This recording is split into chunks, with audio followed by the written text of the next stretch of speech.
আমি এখন যেই কাজটা করতে চাচ্ছি আপনাদেরকে আমি দেখাবো। তো এই কাজটা মানে আমার এই ভিডিওটা দেখার পরে আমার পরিবারের লোকজন আসলে আমাকে কি বলবে আমি জানি না। তো আমি অবশ্যই যেটাই বলুক না কেন মেনে নেব আর কি, করার কিছুই নাই। আমি আসলে নিজেকে অনেক সামলানোর চেষ্টা করেছি, কিন্তু আসলে আমার দ্বারা সম্ভব হচ্ছে না সামলায় রাখাটা, ঠিক আছে?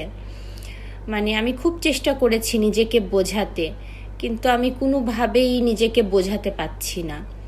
তো ফাইনালি আমি আপনাদের সামনে দেখাতে চাচ্ছি যে আমি আসলে কি করতে চাচ্ছি।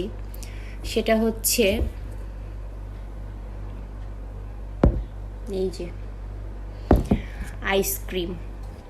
মানে ডাক্তার আমাকে টোটালি ঠান্ডা খেতে নিষেধ করেছে, তো আমি কোনোভাবেই এটা সামলাতে পারছি না।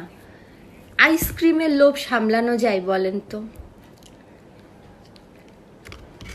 যাই হোক, ভিডিওটা দেখার পরে আমার পরিবার থেকে যদি কোনো প্রেশার আসে আপনারা একটু সামলায় নিয়েন, আমার জন্য একটু দোয়া করেন যেন বাড়ি থেকে বের করে না দেয়।